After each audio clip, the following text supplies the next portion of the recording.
Kaj je osnova za učinkovito timsko delo? Moderne organizacije brez timskega dela več ne bojo mogle naprej. Gre za kompleksne probleme, ki jih lahko reši samo skupina ljudi in timsko delo se ne zgodi kar samo od sebe. Obstaja pa en nivo, neka stvar, na kateri moramo načrtno delati, da do timskega dela pride, in ta stvar je zaupanje. Če v ekipi ni zaupanja, potem timskega dela ne more biti.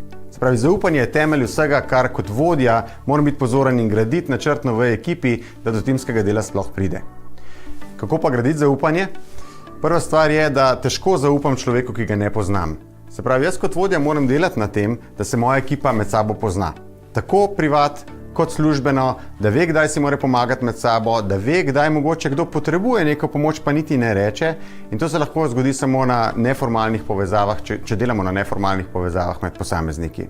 V tem primeru toplo priporočamo, da se ljudje dostikrat umaknejo na kakšen off-site sestanek, da kdaj grejo tudi privat na kakšno zabavno zadevo, da kdaj naredijo kakšno delavnico, kjer se pogovarjajo dejansko o medosebnih odnosih, ne samo o nekih službenih procesih, in to potem pokombinirati v vsakodnevno delo, ki ga imajo v pisarnah. Se pravi, načrtno delo na timskem delu, spoznavanje posameznikov, gradnja zaupanja in potem bojo vse stvari naprej dosti lažje.